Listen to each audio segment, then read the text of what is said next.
এবার দেশের বাজারে পাওয়া যাচ্ছে করোনার ওষুধ। মলনুপিরাভিরের প্রতি ক্যাপসুলের দাম 50 টাকা।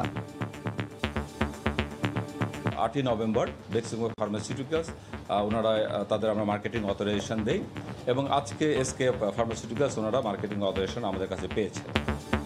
মিলছে রাজধানীর কিছু ফার্মাসিতে, কয়েকদিনের মধ্যেই পাওয়া যাবে সারা দেশে। দুর্নীতি বন্ধ না হলে মিলবে না সুফল। এটা দেশের জন্য ভালো, জনগণের জন্য ভালো।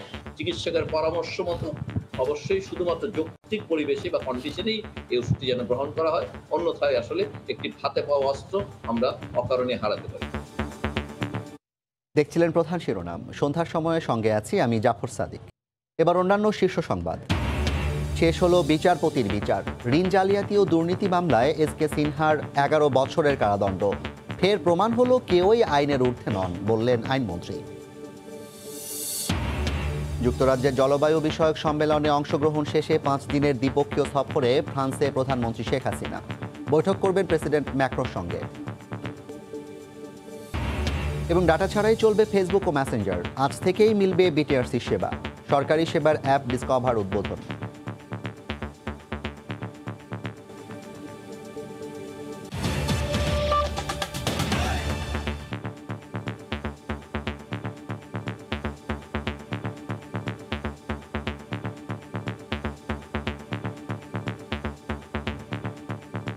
অবশেষে দেশের বাজারে অনুমোদন মিলল করোনার মুখে সেবনের ওষুধ মলনুপিরাভির।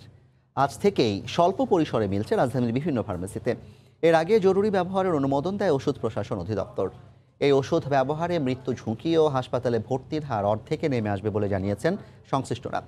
এদিকে বিশেষজ্ঞরা এমন উদ্যোগকে স্বাগত জানিয়ে বলেন, দুর্নীতি বন্ধ না হলে মিলবে না সুফল। দেশের বাজারেই এখন মিলছে মহামারী করোনা মোকাবেলার মুখে খাওয়ার ওষুধ মলনুপিরাভির। দেশে প্রথমবারের মতো বাজারে নিয়ে এসেছে বেক্সিমকো।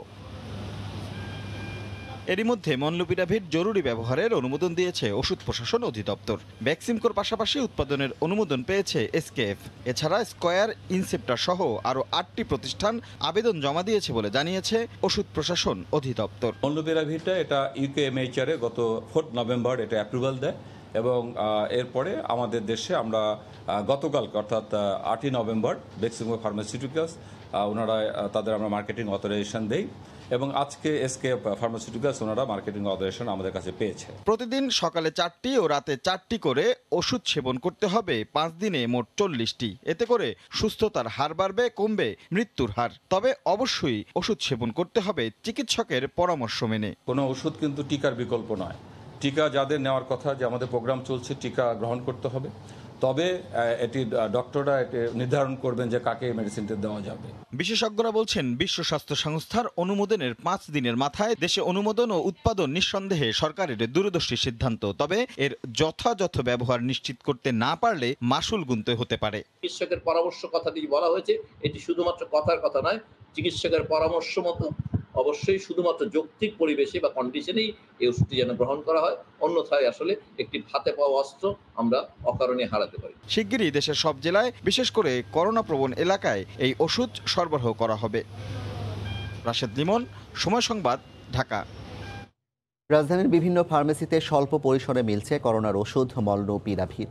এই মুহূর্তে রাজধানীর কলাবাগান এলাকায় আছেন রিপোর্টার হাসিবুল হাসান। সরাসরি যাচ্ছি তার কাছে। হাসিব,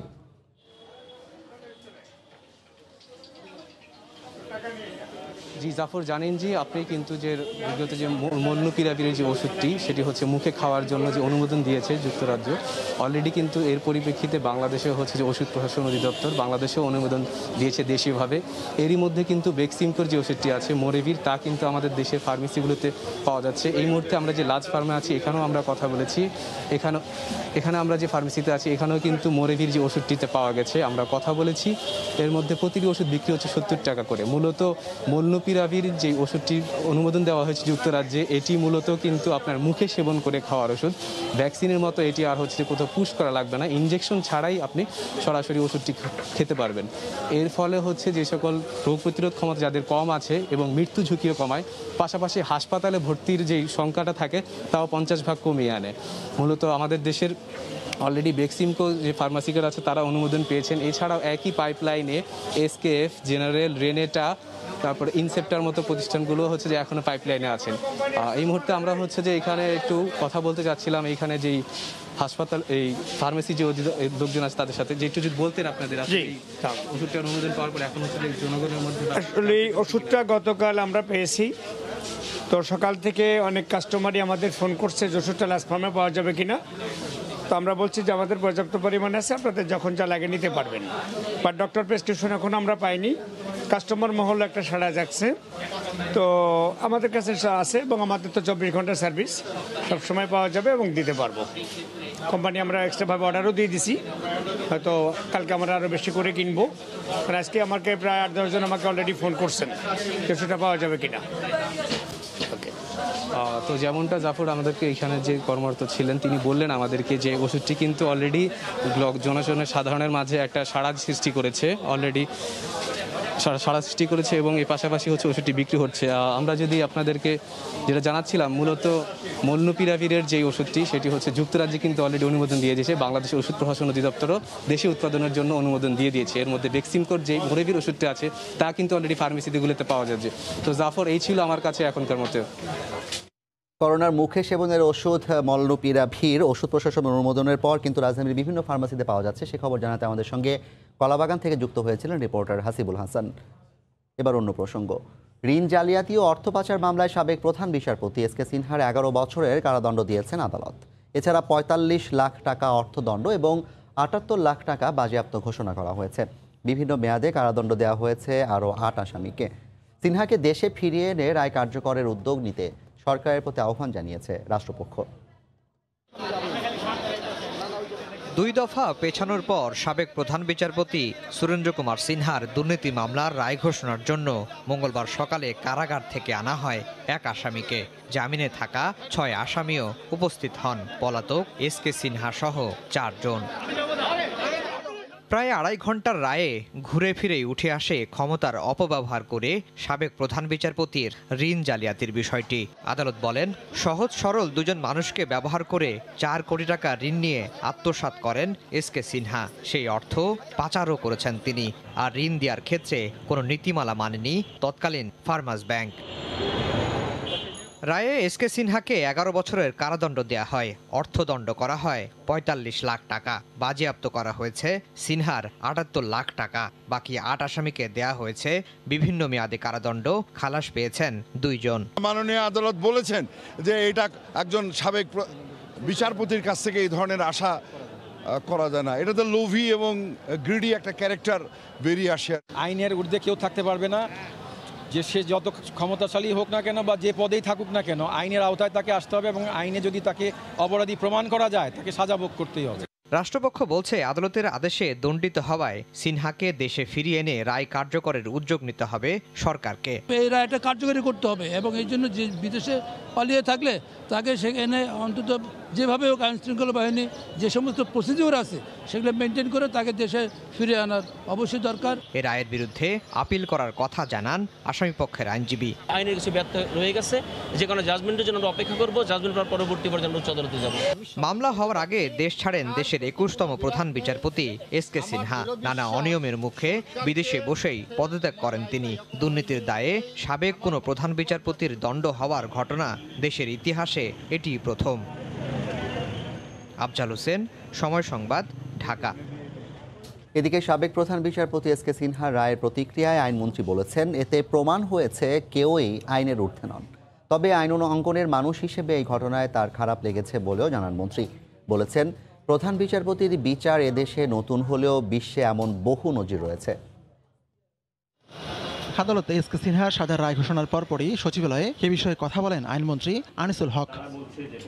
সাবেক বিচারপতির বিচারের ঘটনায় মন্ত্রী আক্ষেপের সুরে বলেন, বিচার বিভাগের জন্য এই দিনটি সুখের নয়। আমি একজন আইনজীবী, আমার জন্য আমি বিচার বিভাগের সাথে সারা জীবনই সম্পৃক্ত। আমার জন্য এটা সুখকর হতে পারে না, কিন্তু এটাও সঠিক যে অন্যায় করলে তার বিচার হবে এবং অন্যায় যখন হয়েছে আদালত একটা অপরাধ পেয়েছে, বিচার হয়েছে। রায়ের মাধ্যমে প্রমাণিত হলো যে কেউই আইনের ঊর্ধ্বে নয়। এস কে সিনহার রায় দেশে আইনের শাসন থাকার প্রমাণ, রাষ্ট্রের গুরুত্বপূর্ণ পদে থাকা ব্যক্তিদের জন্য সতর্কবার্তা।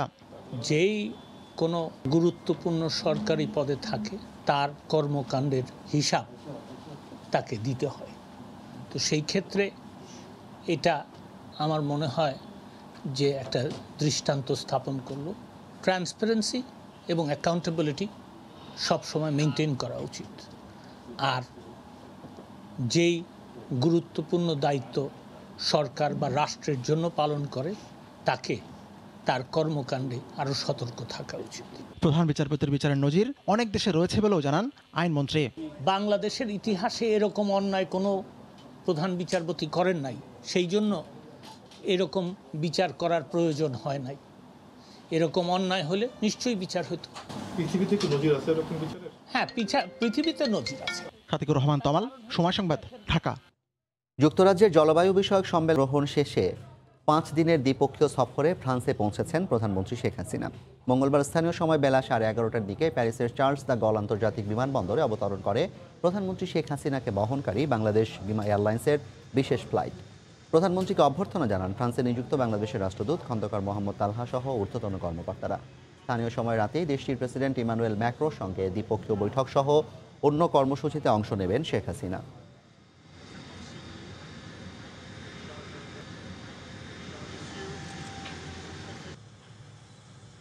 এই মুহূর্তে প্যারিসে আছেন সহকর্মী লুৎফর রহমান বাবু। প্রধানমন্ত্রী সফরের বিস্তারিত জানতে সরাসরি যাচ্ছি তার কাছে। বাবু, কি তথ্য আছে আপনার কাছে?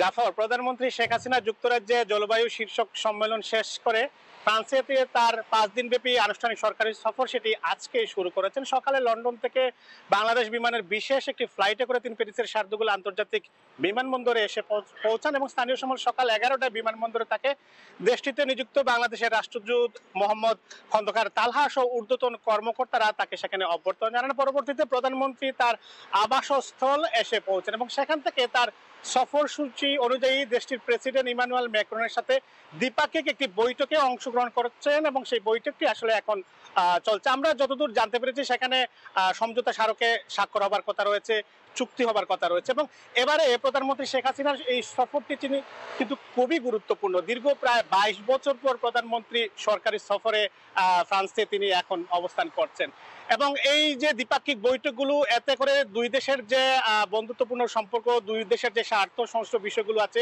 সেই বিষয়গুলো নিয়ে আলোচনা হবে এবং অনন্য একটি উচ্চতায় আসলে দুই দেশের যে সম্পর্ক রয়েছে সেটি পৌঁছাবে বলে মনে করছেন সংশ্লিষ্টরা। তিনি তার এই সফরকালীন সময় ইউনেস্কোর 75তম যে প্রতিষ্ঠা বার্ষিকী রয়েছে সেখানেও অংশগ্রহণ করার কথা রয়েছে। পাশাপাশি ইউনেস্কো বাংলাদেশ বঙ্গবন্ধু আন্তর্জাতিক যে পুরস্কার প্রবর্তিত হয়েছে সেটিও প্রধানমন্ত্রীর হাত ধরে বিজয়ীদের হাতে যাবে এমনটি আমরা জানতে পেরেছি। একই সাথে ইউনেস্কোর যে মহাপরিচালক রয়েছেন তার সাথেও প্রধানমন্ত্রীর বৈঠক হবার কথা রয়েছে এবং দেশটির বিভিন্ন গুরুত্বপূর্ণ যে ব্যবসায়ী প্রতিনিধি রয়েছেন, কর্মকর্তা রয়েছেন, তাদের সাথেও প্রধানমন্ত্রী বৈঠকে অংশগ্রহণ করবেন বলে আমরা জানতে পেরেছি এবং সেখানে বাংলাদেশে আসলে এই মুহূর্তে বিনিয়োগের যে বিপুল সুযোগ রয়েছে, অপার সম্ভাবনা রয়েছে, সেই সম্ভাবনার বিষয়গুলো নিয়েই আসলে সেখানে আলোচনা করা হবে বলে আমরা জানতে পেরেছি এবং সকাল থেকে আমরা যথারীতি দেখতে পেয়েছি প্রধানমন্ত্রীকে স্বাগত জানানোর জন্য তার আবাসস্থলের আশেপাশে ইউরোপের বিভিন্ন দেশ থেকে আগত প্রবাসী বাংলাদেশি স্থানীয় আওয়ামী লীগের নেতৃবৃন্দরা তাকে সেখানে স্বাগত জানান। তো ফ্রান্সের প্যারিস থেকে প্রধানমন্ত্রীর সফর নিয়ে এই ছিল এখন পর্যন্ত আমার কাছে সর্বশেষ। ফ্রান্সের প্রধানমন্ত্রী রাষ্ট্রীয় সফরের বিস্তারিত জানাতে প্যারিস থেকে যুক্ত হয়েছিলেন সহকর্মী লুৎফর রহমান বাবু। নরসিংদীতে হাতকড়া সহ পুলিশের কাছ থেকে পালানোর সময় পানিতে পড়ে এক আসামির মৃত্যু হয়েছে। পুলিশ জানায় সকালে সদর উপজেলার হাজিপুর এলাকা থেকে চুরি, ডাকাতি ও ছিনতাই সহ একাধিক মামলার আসামি সুজন দাসকে গ্রেফতার করা হয়। হাতকড়া লাগানোর সঙ্গে সঙ্গে পকেট থেকে ছুরি বের করে পুলিশকে আঘাত করার চেষ্টা করে সে। পরে পালিয়ে যাওয়ার সময় পাশের হাড়িধোয়া নদীতে তার মৃত্যু হয়। নিহতদের পরিবারের দাবি, পুলিশ ও ফ্যাক্টরি শ্রমিকরা মিলে তাকে পিটিয়ে হত্যা করে নদীতে ফেলে দিয়েছে। সাম্প্রদায়িক হামলার পেছনের কুশীলবদের খুঁজে বের করে আইনের আওতায় আনার দাবি জানিয়েছেন সাংবাদিক নেতারা। সকালে জাতীয় প্রেস ক্লাবে মুক্তিযুদ্ধের চেতনার সাংবাদিক ফোরাম আয়োজিত সমাবেশে বক্তারা বলেন, কুমিল্লা সহ বিভিন্ন স্থানে সাম্প্রদায়িক সহিংসতা ষড়যন্ত্রের অংশ। যারা বাংলাদেশের অগ্রগতি ও অসাম্প্রদায়িক চেতনায় বিশ্বাস করে না তারাই সাম্প্রদায়িক হামলার ইন্ধনদাতা। আগামীতে যেন সাম্প্রদায়িক শক্তি কখনোই মাথাচাড়া দিতে না পারে সেজন্য সবাইকে ঐক্যবদ্ধ হওয়ার আহ্বান জানান সাংবাদিক নেতারা।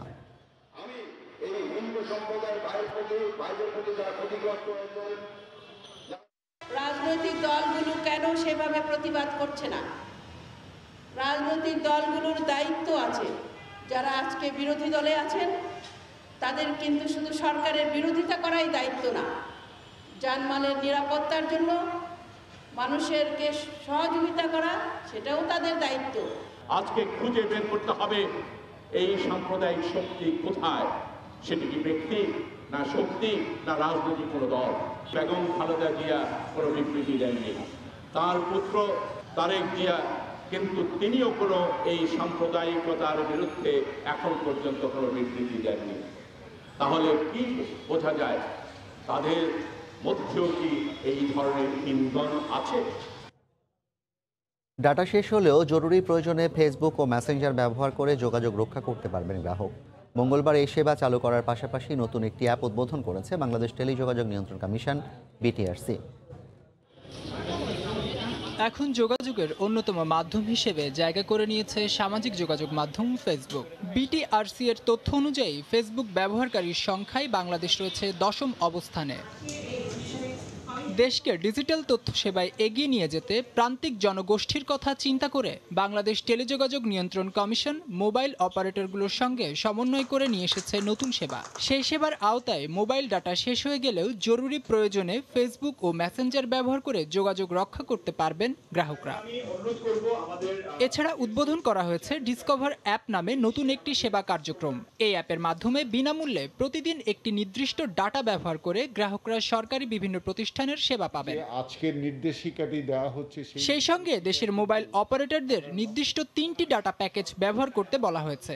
এছাড়া মোবাইল অপারেটররা গ্রাহকদের দিনে 3টির বেশি ডাটা সংক্রান্ত SMS পাঠাতে পারবেন না। মোবাইল কানেক্টিভিটি আমাদের জনগণের জন্য সবচেয়ে বড় একটি কানেক্টিভিটির উপায়। প্রান্তিক জনগোষ্ঠীর কাছে যাতে পৌঁছানো যায় এবং তারা যেন ওইটাকে সত্যিকারভাবে ব্যবহার করতে পারে, তারপরে জীবনযাপন থেকে আরম্ভ করে সমস্ত কিছুর ক্ষেত্রে যাতে পরিবর্তন আসতে পারে, সেই চেষ্টাটা কিন্তু আমরা করে এসেছি। 2022 সালের মার্চ মাসের মধ্যে দেশের সব মোবাইল অপারেটররা ডাটা নির্দেশনা প্যাকেজ তৈরি করবে বলে জানান মন্ত্রী। যে পরিমাণ সহযোগিতা পেয়েছি। জাওয়াদন্তু, সময় সংবাদ, ঢাকা। শেরপুরের শ্রীবর্দী সীমান্ত এলাকায় বন্য হাতির মৃতদেহ উদ্ধার করেছে বন বিভাগ। গতকাল রাতে এই ঘটনা ঘটে। বিদ্যুতায়িত করে হাতিটিকে হত্যা করা হয়েছে বলে প্রাথমিক ধারণা প্রশাসনের। শেরপুর থেকে বাবু চক্রবর্তীর ক্যামেরায় শহীদুল ইসলাম হীরার রিপোর্ট। শেরপুরের সীমান্তবর্তী পাহাড়ি এলাকায় বিদ্যুৎস্পৃষ্টে বন্য হাতি মারা গেছে। মঙ্গলবার ভোরে শ্রীবর্দীর মালাকুচায় বিদ্যুতায়িত জিআই তারে জড়িয়ে হাতিটির মৃত্যু হয়। বন বিভাগের কর্মকর্তারা জানায়, গত 1 মাস ধরে পাহাড়ি এলাকায় একদল বন্য হাতির অবাধ বিচরণ। হাতির আক্রমণ থেকে রক্ষা পেতে আবাসস্থল ও সবজি ক্ষেতে জিআই তার জড়িয়ে রাখে এলাকাবাসী। সোমবার মধ্যরাতে হাতির দলটি লোকালয়ের খুব কাছে চলে আসলে বন বিভাগের কর্মকর্তারা স্থানীয়দের সহযোগিতায় হাতিগুলোকে বনে ফেরত পাঠায়। পরে আবারও ফেরত আসলে দুর্ঘটনাটি ঘটে। হাতিগুলো আসছে আজকে 20 থেকে 25 দিন যাবত। 25 দিন যাবত আসলে এসে আমাদের বাড়ি ঘর ফসল আদি গাছপালা প্রকৃতভাবে যা আসলে আমরা রুজি রোজগার করি সেই রুজিগুলো সম্পূর্ণ হাতি খায় যাচ্ছে এবং কি ঘর বাড়িও ভেঙে যাচ্ছে। হাতি যেন না মারা যায় এই জন্য আমাদের সরকারের কিছু করণীয় করতে হবে, আর মানুষেরও যাতে কোনো ক্ষয়ক্ষতি না হয়। বিদ্যুতায়িত করে হাতিটিকে হত্যা করা হয়েছে বলে প্রাথমিক ধারণা প্রশাসনের। সুরত আলী রিপোর্টে যা দেখা যাচ্ছে যে বিদ্যুতায়ন করে হাতিতে বিদ্যুতের শক সার্কিটে মারা হয়েছে আর কি, এরকম মনে হচ্ছে। ময়নাতদন্তের পর শক বেরিয়ে আসবে যে আসলে কিভাবে হাতিটা মারা গেছে। হাতির সুরে বিদ্যুতায়িত হওয়ার চিহ্ন রয়েছে। এরপরে উচ্চতর কেমিক্যাল পরীক্ষা করার জন্য আমরা কিছু স্যাম্পল সংগ্রহ করেছি, সেগুলি আমরা পরীক্ষা করার পরে বাকি রিপোর্টটুকু আমরা দিতে পারবো। শেরপুর সীমান্তে 2014 সাল থেকে এ পর্যন্ত 25টি হাতির মৃত্যু হয়েছে। সময় সংবাদ, শেরপুর। চারজাতি ফুটবল টুর্নামেন্টের খবর। অতিবৃষ্টির কারণে আবারও স্থগিত হয়েছে বাংলাদেশ ও সিশেলসের মধ্যকার ম্যাচটি। কবে এই ম্যাচ হবে তা পরে জানাবে টুর্নামেন্ট কর্তৃপক্ষ। এর আগে সোমবার দু দলের মধ্যকার খেলা মাঠে করানোর কথা ছিল, কিন্তু বৈরী আবহাওয়ার কারণে ম্যাচটি পরিত্যক্ত ঘোষণা করা হয়। পরিবর্তিত সূচি অনুযায়ী আজ ম্যাচটি মাঠে করানোর কথা থাকলেও অতিবৃষ্টির কারণে আবারও স্থগিত করা হয়েছে। এদিকে এই ম্যাচ দিয়ে জাতীয় দলের কোচ হিসেবে অভিষেক হওয়ার কথা ছিল মারিও লেমোসের। প্রথম অ্যাসাইনমেন্টে তাই ম্যাচের আগে ফুটবলারদের নিয়ে অনুশীলনে বেশ সিরিয়াস এই পর্তুগিজ কোচ। কাগজে কলমে কিংবা সত্যিমত্তার বিচারে সিশেলসের চেয়ে এগিয়ে বাংলাদেশ। র্যাঙ্কিংয়ে লাল সবুজরা 187তম স্থানে থাকলেও ভারত মহাসাগরে অবস্থিত দ্বীপ দেশটির অবস্থান 199তম। যদিও এখন পর্যন্ত দু দলের কোনো দেখা হয়নি, তারপরও দল শতভাগ প্রস্তুত থাকায় জয় দিয়ে টুর্নামেন্ট শুরু করতে চায় মারিও লোমোস। এ পর্যায়ে শীর্ষ সংবাদ জানিয়ে দিচ্ছি আরেকবার। এবার দেশের বাজারে পাওয়া যাচ্ছে করোনার ওষুধ মলনুপিরাভিরের প্রতি ক্যাপসুলের দাম 70 টাকা। সুযোগ নেই টিকার বিকল্প ভাবার। শেষ হলো বিচারপতির বিচার। ঋণ জালিয়াতি ও অর্থ পাচার মামলায় এস কে সিনহার 11 বছরের কারাদণ্ড। এর প্রমাণ হলো কেউই আইনের ঊর্ধ্বে নন, বললেন আইনমন্ত্রী। এবং যুক্তরাজ্যের জলবায়ু বিষয়ক সম্মেলনে অংশগ্রহণ শেষে 5 দিনের দ্বিপক্ষীয় সফরে ফ্রান্সে প্রধানমন্ত্রী শেখ হাসিনা। প্রেসিডেন্ট ম্যাক্রোর সঙ্গে বৈঠক। এই ছিল সন্ধ্যার সময়। সঙ্গে থাকুন সময়।